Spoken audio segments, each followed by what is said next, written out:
Welcome to Knowledgeable Aging. I'm your host, Jason Kotar. Joining us today to talk about moving towards a hyper-age world with medical students disinterested in geriatrics is Jonathan Guillemot and Daniela Sosa. Jonathan is a lecturer and researcher in gerontology at Universidad de San Francisco de Quito. He is the director of the community outreach program SIPAM, which aims at improving the quality of life of older adults and their caregivers. He graduated in political sociology from Université de Lille, in gerontology from King's College in London. He completed his PhD thesis in 2020 in global health and social medicine, also at King's College. Among other roles, he supervises student research, including the one present in this talk today. Daniela Sosa is a 6-year medical student, very interested in becoming a geriatrician. She is also the student lead researcher on the study evaluating motivations and deterrents associated with choosing geriatrics as a medical specialty.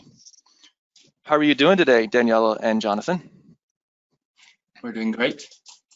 Thank you. Thank you for being here today. Before we get started, for those joining us today, if you have any questions, please type those into the box, and time permitting, we will do everything in our power to get those questions answered. So Jonathan, I'm going to turn it over to you, sir. All right, thank you very much, Jason. Well done on pronunciation my French last name. Let's get started. The idea of our talk this morning for us, maybe afternoon for you right now, is to talk about two main things. First, the idea that we may be entering a hyper-aged world. That's the first argument, the first point we will be presenting, and then Daniela will be presenting our study and the results also of our work on the literature review around the perception of medical students on geriatrics, and we will link the two to propose an argument around the lack of healthcare provision for older adults. Most of it will be in the perspective of Ecuador. We are based in the Latin American capital city of Quito. However, our argument applies to the global, the whole world. So after our two main arguments, we will discuss the consequences and perspectives of these two main arguments. So my point on my side will be mainly to first explain the general theory around what it means to age, not as an individual, but as a society. So here, I will more or less explain the principles around the demographic transition. And namely, and maybe surprisingly, the aging of society is not strictly related to older people. What I mean by this is that what drives aging as the level of society is mainly the fall of mortality, mainly among children, and the fall often later, of fertility. So mainly it is related to children. So here we're seeing on the slide the first step, usually characteristic of countries that haven't aged yet, which is represented by many children, represented in a light blue color, adults, and very few older adults, for the main reason that the mortality in infancy and in adulthood are high. Okay, and here I put the numbers, of course, of this tiny little model, a village of 14 people, to show a bit the tendencies of the number of people, to understand the concept of hyperage, but not only that, also the concept of growth of population. Why is the world growing so quickly in population, and why, in some ways, the argument of overpopulation is inadequate to be used? And I hope I will be convincing in that regard. So in the first step, a country that hasn't aged yet. In the second one, a country where mortality is declining, especially in younger age, where you see more adults, but still a lot of children and still few older adults. And we see here a very significant increase of population.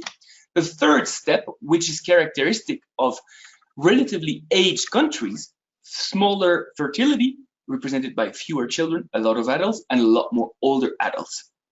Here again, 17, still a high number of people. And the fourth and last step, which is represented by a lot of older adults, many adults, and relatively few adults and relatively few younger people, represented here by a fall in the number of the total population. And just like COVID, it works in waves. That means the transition, the demographic transition, works in waves. First, many young people, then many adults, and then the last wave, many older adults, which creates a period of time in history whereby the proportion of older adults is abnormally high. But this is the result of statistical processes, the demographic processes, which is often referred to as demographic inertia. So this helps understand why also we have seen such an increase in population in the world. It's not because there are many children, it's because the children are no longer dying and then reaching adulthood and then reaching older age. So we've talked now about hyperaged society in principle, but let's look at the world in practice. And here I'm showing a number of age pyramids that I will comment very little, but just for you to get a rough idea of what the state of the world in terms of aging is. So this is the age pyramid of Europe, where you can already see that we are quite advanced in phase 3 and 4 that I was mentioning before, where you can see the base represented by younger people narrowing quite significantly, a very significant amount of adults and quite a lot of older adults. And we're going to continue quickly through the various regions of the world to realize one key thing. The world is very advanced in terms of aging. As you can see, Asia is maybe not as old as Europe, but it is getting old very quickly. Then North America, not also as old as Europe, but also represented by an age pyramid that is characteristic of older continents. Central and Latin America, and I think this is quite a surprise to a lot of people, it also displays a rather old age pyramid. Still, you can see that the movement towards the older age is still quite far off, but we are on the way, and you can see that fertility is declining quickly in Latin America. Now, Oceania maybe is among the least aged continent, except Africa. We're going to come to this in a moment.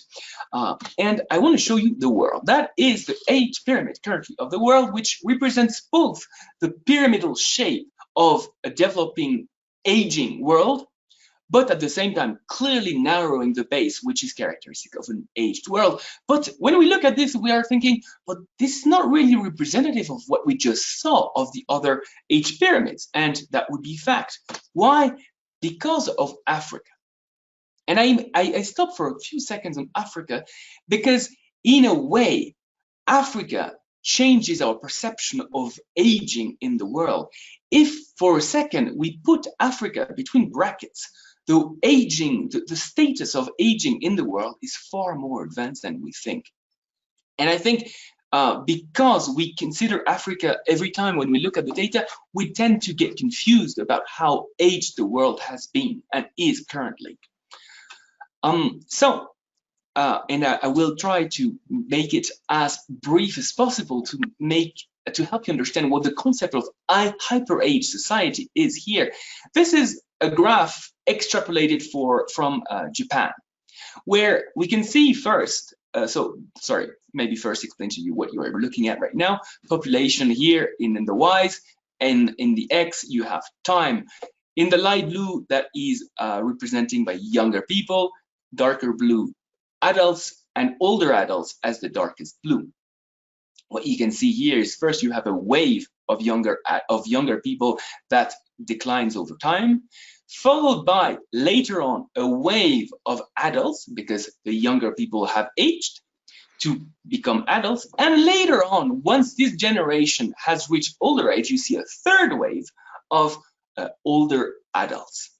And you can see that between here, more or less within the frame, you have a period of time where the proportion of older adults is abnormally high. By abnormally, I don't mean it's a bad thing. I mean, it's just a result of demographic inertia, which create this temporary hyperaged society. I say temporary because it's only a matter of time where after which things stabilize and become somewhat normal, where maybe a little less than a third of people, maybe 25% of people are older adults, 25% are younger adults, and 50% are adults. So let's transition to the argument presented by Daniela, whereby we ask the question, are we ready for this hyperaged society? And we're looking more specifically at the need for geriatrician. How can we translate this lack of, this hyperaged world to inadequate healthcare? We're looking more specifically at geriatricians, although it's arguable and clear that they are not the only one caring for older adults, but we are more looking at it from a characteristic of the care of older adults, an example. And a geriatrician is a medical doctor specialized in the holistic care of older adults. I think it's an important point to make before we talk about geriatricians. And yes, there are only one group. There are family caregivers. There are a number of professional caregivers also, geriatricians being one subgroup of people. So I'm going to let Daniela continue with the second part of our talk. Okay, thank you. In Ecuador, there are enough medical doctors to fulfill the need of the population according to the WHO. However, there are only 120 geriatricians, and for every geriatrician, we need 2 more. And to make matters worse, around a third of geriatricians are about to retire. Why do we have such a large gap? It could be because only one university offers a geriatrics program, which opens only 7 places each year. Geriatricians represent less than 1% of all Ecuadorian specialization opportunities.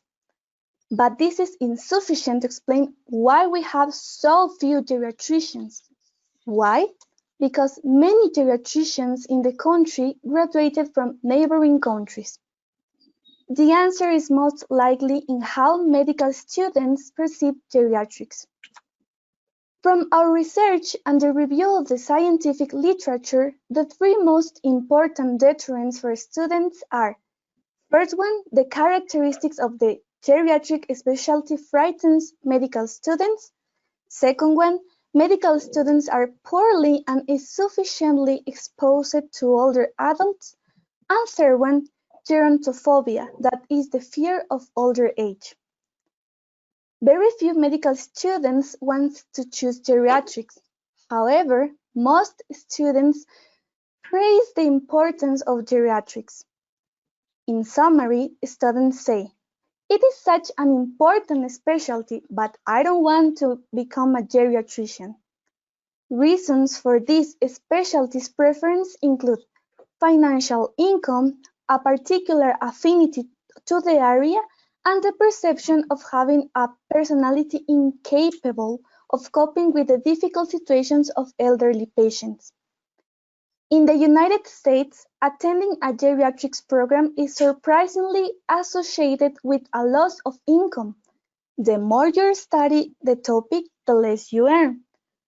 1 year of geriatrics fellowship represents $7,000 lost every year after studies. The most used word to describe geriatrics in our study was sad.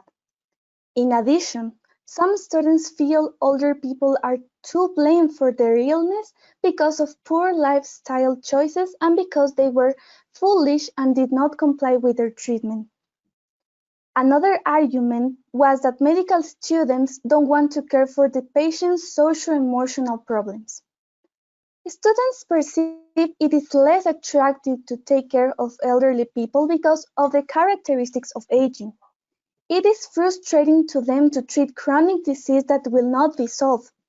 They are having the sensation that their role is only to accompany patients in the path of death while being a medical doctor is seen as being there to save lives.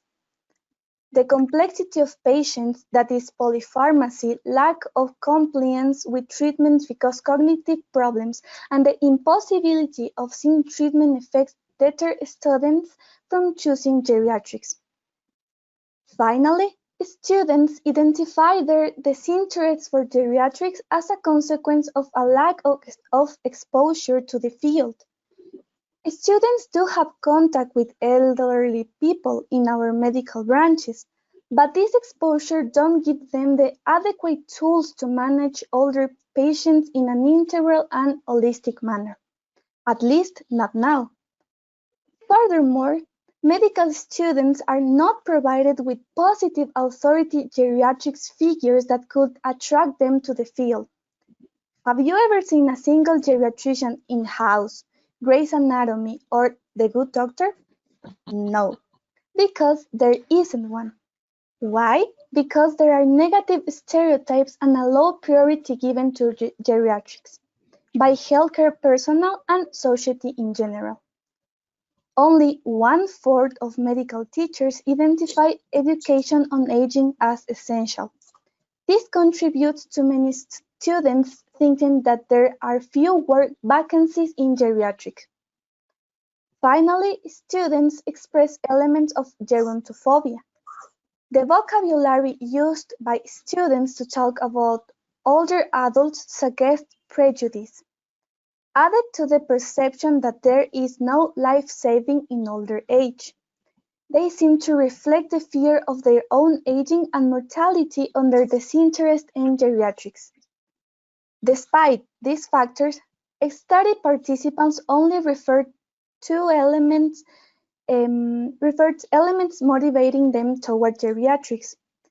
The three most important motivators to follow this field are positive experience of working with older adults, affinity to elderly populations, and a sense of activism against gerontophobia. High-quality experiences are related to considering geriatrics as an option. Contact with older adults was associated with positive feelings and satisfaction. Students desire to become geriatricians to counteract mistreatment and abuse that they have seen in healthcare services against older adults.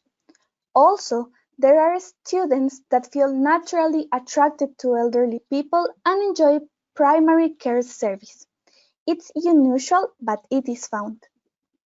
Finally, students' personal experience with end of life and death of older adults, for example, in their families, acted sometimes as a motivator toward geriatrics. Because they have felt the pain associated with the death of someone close or patient, they felt the need to comfort patients and improve their quality of life.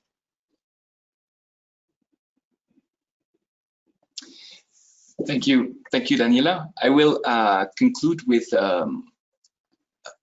putting together these two ideas that we've put together of a hyperaged world with the notion that not only there are not enough geriatricians, but on top of it, there is a strong disinterest for a number of reasons that we mentioned against choosing to work around older adults.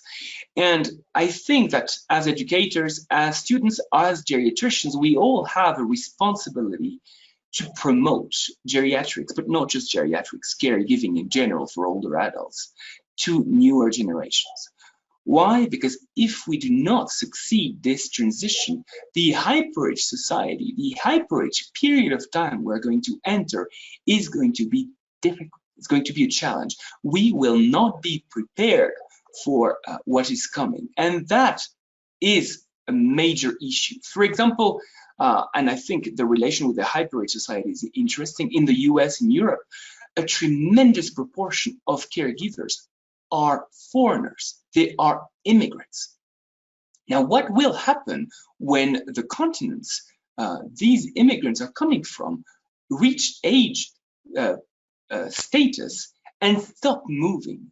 Who will be the caregivers in the older continents like Europe, Eastern Asia, and Northern Africa, well, Eastern Asia to a lesser extent. But that is a key issue, and I think we all have that responsibility to ensure that we are prepared, that we are ready to promote quality caregiving to older adults. And I think right now, a lot of caregiving at the medical level is not done by professionals with the adequate training to take care of older people. And that's why I insisted on the word holistic about geriatricians, because there is an understanding of considering the patient as a whole instead of looking at it from specific angles like cardiology or respiratory specializations. In the case of older adults, the notion of quality of life, notion of the comorbidities of the patient will be taken into account in a far greater way than other medical doctors who are specialized in other areas would. I mean, I guess the other option is to sensibilize the other specialists to a greater extent, but again, there is not a tremendous interest among this population to become more specialized. So these were our conclusion words on the topic, and I think we can take some questions at this point in time. Yes. Jason or very good. Thank you. Thank you very much, Jason. A question for you, Jonathan.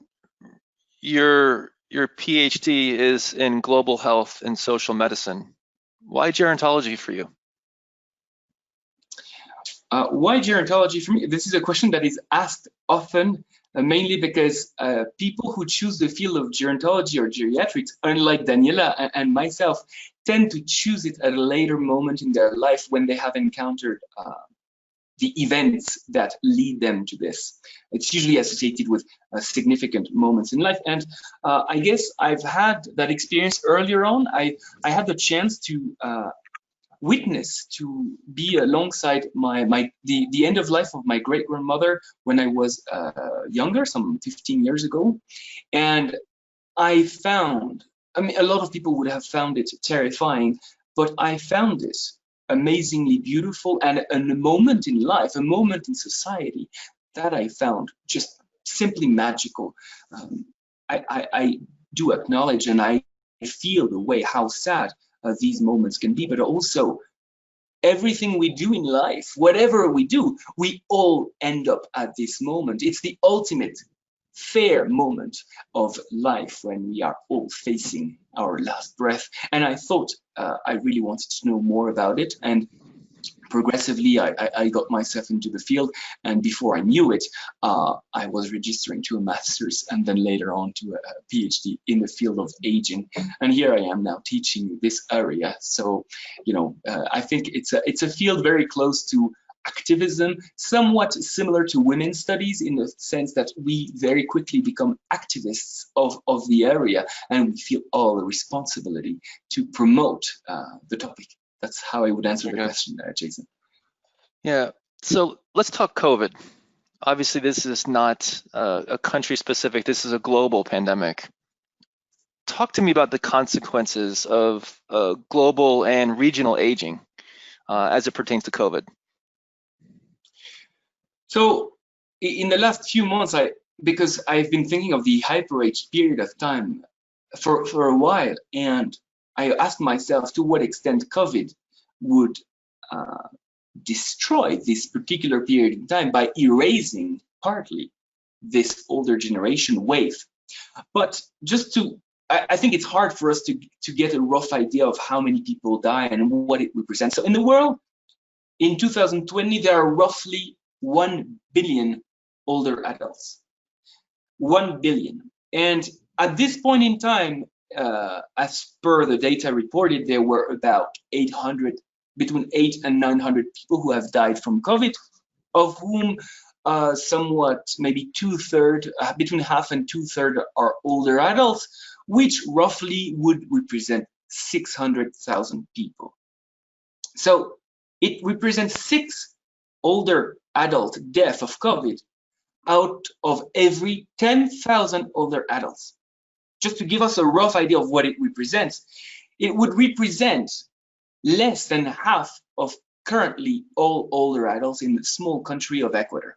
So really, of course, and unfortunately, the COVID epidemic is far from being over, but it means that we are still very far from having a strongly significant impact of COVID on the older age population, which suggests that the hyperaged wave is not